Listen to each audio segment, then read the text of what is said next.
I mentioned at the top of the show that you had worked with the CGLCC.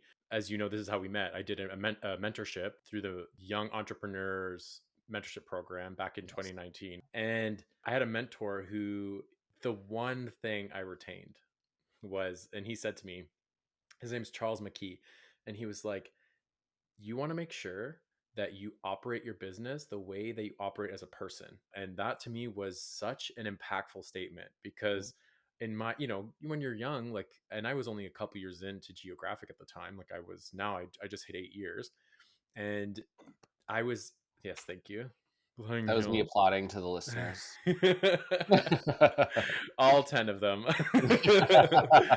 But no, like, and you're in your early stage career and you're like, I have to be this and I need to do that and I need to, and it was very freeing for me because I was in my mind thinking I have to be this like specific individual, like, and I'm like, I don't even, that doesn't resonate with me. What? And for him to say that, and somebody who I respected because he's been in it for years, and I was like, hey, this person has lived a very successful life, personally, professionally, etc.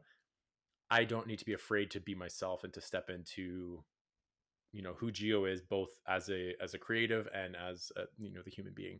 Yeah, absolutely. And to build off of that, the theme that I'm continuing to learn is don't sell yourself short when it comes to asking for help. Mm-hmm. Once we establish ourselves as our authentic selves within our businesses and we, start living that, like it takes practice and it's Yes. still like always an evolution. And yes, absolutely. And that's what's enabled the Snow Collective to exist and to grow and to be successful.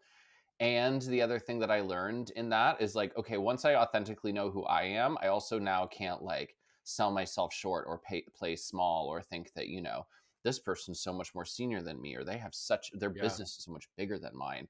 And so for me, the other bookend to that is like, now that I know who I am and how I want to show up and like what my values are, now how do I bring that to people who I put on a pedestal so that I can be like, hey, look at what I'm doing and what our team is doing and what we're accomplishing. Like, can you support us? Would you be willing to, and how could you? And so for me, that's been like the extension of that know myself journey and like know my worth. And now I have to action it by like showing up for myself and saying, I am valuable. We are valuable. Would you be willing to help make us better? And that's where my push has been recently. Genuinely curious, but like, what got you there? Because that's not an Mhm. easy transition or like evolution, because we can't just say Yes. like, I got this bitch and I'm gonna fucking show up and whatever. Yeah. Like, it's not, you can't just do that, and if you do, great, but I'm not the one. I mean, I'm a huge proponent of coaching and therapists and leadership coaches and all of this awesomeness. It's no secret because it's made a huge difference in my life Hmm. and my business. But like my life has shifted a lot because of the perspective that I've gotten from great coaches. And so I was talking to Valerie Hall Little is my leadership coach. She's amazing. We've been working together for 5 years now. Maybe this is our sixth. And so the conversation I was having with Val is like, I'm so in operations, I'm running things, I need support. And she sat back and said, like, okay, who are the people in your career who have exemplified what you want to be in a chain, in an operations leader? Like, who Hmm. did it really well? Who inspires you? When you think of excellence, like who comes to your mind? And so I went through my, career Rolodex.